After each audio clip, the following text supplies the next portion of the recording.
I like to be very honest with people when they ask me what I'm doing on a megaphone. So I said, look, my name's Charlie. I'm from London in England. I'm part of the Love Police. Our job is to lower fear and raise love and bring some smiles. It's a spiritual quest to discover our true divinity as human beings in a world which is increasingly trying to turn us into machines. And he's like, okay, but that's not really, and then he goes, that's not really giving me your ID, is it, sir? Like just telling me your first name and your organization. I said, come on, we've not done anything wrong. Why should I have to show you ID? And he goes, look, this is a public works area law now. You have to give us ID. And he was becoming quite aggressive. And what I do in Great Britain, in London, when the police get a bit aggressive, you try a bit of cheekiness, a bit of you try and be a bit, naughty. So I said, okay, if you show me your ID, I'll show you mine. And he didn't enjoy that. And as Jade was saying when he watched the YouTube video, he watched the video when I was still in jail. He goes, yeah, that's when I lost it. That's when the policeman had already decided that I was going to go to jail, boy. Yeah. The Staff Sergeant Reynolds, who reminded me a bit of Burt Reynolds, but a kind of blonde right-wing version of Burt Reynolds, decided to search me, and I had handcuffs on me with my hands behind my back, very uncomfortable. For 5 hours, which was unnecessary. And I even had to wear the handcuffs on the front to go and use the bathroom. So you're in a cage and you're handcuffed? For the first 5 hours, I was in a holding cell in Union Street Station, in the security cell. And then after that, after my 5 hours with my handcuffs on, they said, Charlie, where are you from? I said, I'm British, I'm Scottish. And they're like, when did you arrive? I said, yesterday, 24 hours ago. So they phoned the airport to speak to immigration, and they'd lost my record of entry into Canada.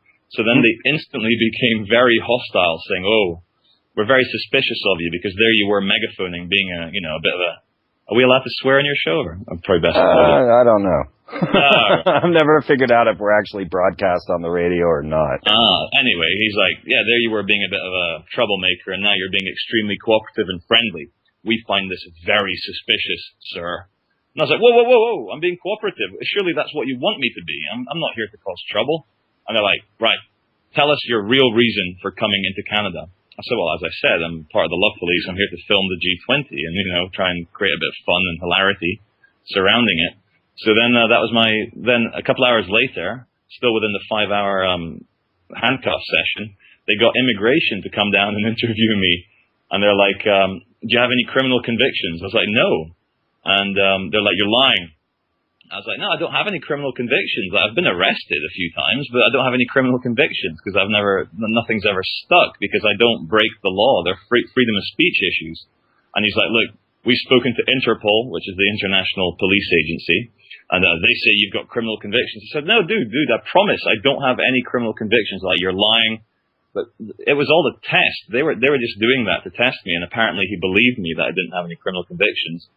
So then, after that, I got moved to the Guantanamo Bay giant black warehouse on the outskirts of town in the Toronto Film Studios, which to me is fantastic. The fact that they'd set up this X-File type scary facility with endless rows of cages and strip lights and cameras and microphones above every cage.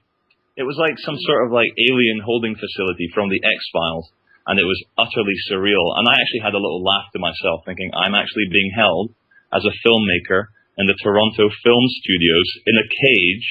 I mean, now that I'm released, I can actually... That's very ironic. It is. It's you couldn't make that stuff up.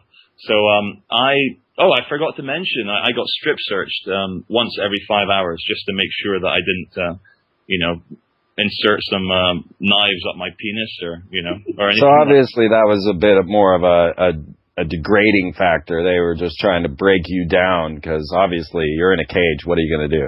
Exactly. And that wasn't so much the worst part because, I love being naked. So, if I get to stick my private parts in the face of a policeman, all the better, Tough luck for them having to look at my monstrosity. But the worst part was, Freeman, as you mentioned, the humiliation tactics. They'd walk past my cage, they'd rattle it, they'd kind of say, oh, who's the big man now, huh? Who's fighting the man now? You're not the big protester anymore, are you? And I kept asking for water, and they'd give you like these little shot glasses of water. And I'm a big guy. I need a lot of water. And, going out there and ranting on a megaphone is very thirsty work. And for 5 hours, they refused to give me any water. And so it got to about 2 o'clock in the morning. And then two other detectives in plain clothes said, right, we need to speak to you in an interview room. So I got taken into this heavily surveilled room that they were filming and audio again. And they're like, yeah, look, Mr. Veitch, we realize you're a dangerous anarchist. You're a violent protester. Well, we all know that. Sorry, I got to cut you off right there. We'll pick it up on the other side. We're back up on another break. I have been there, Charlie. I know what you're going through. I've seen these tactics, and I know exactly what it's like to get yanked out of a situation and then shoved into a cage that you're totally out of control. And, as somebody put in the chat room, I did start asking how many of them were Masons, how many of them were worshipful masters or widows' sons. And I got some reactions out of them. So I know you did some of the similar, so we're going to find out what happened on the other side and some more of those poor antics that happened to you in the cage. Indeed.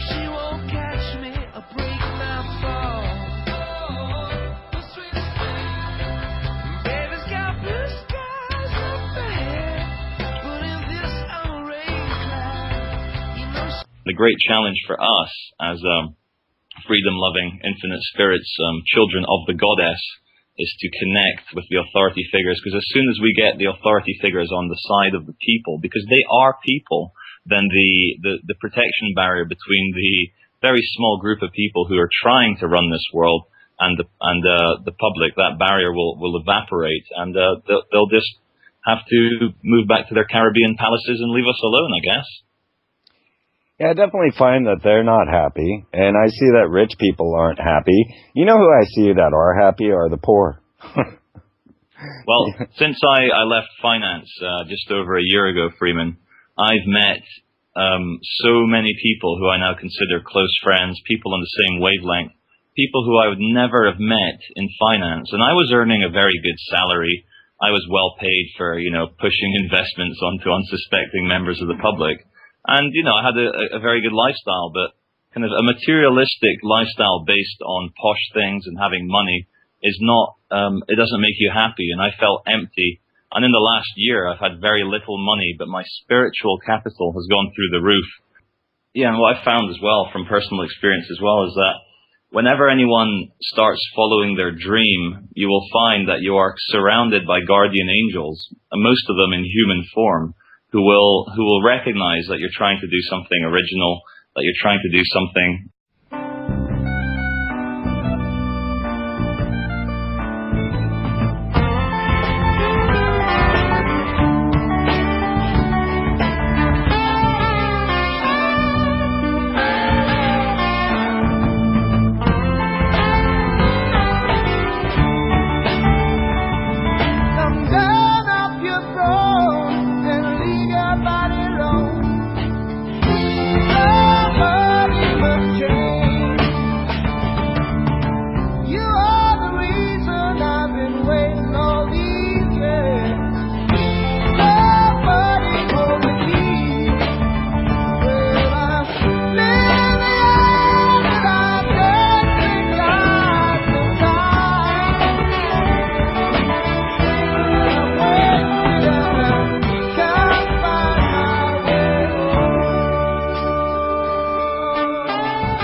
Planning on coming out here tonight to talk to you about the juxtaposition of, say, trying to win a competition to go Atlantis and Dubai, while being informed of the end of the world and knowing that things are going awry, and how I felt that we needed to carry on, continue to live, continue to show our true force of nature, the true fact that humanity is good, that we still need to exist and go out there and live and do all the things that we would want to do to carry us forth to the world that we want.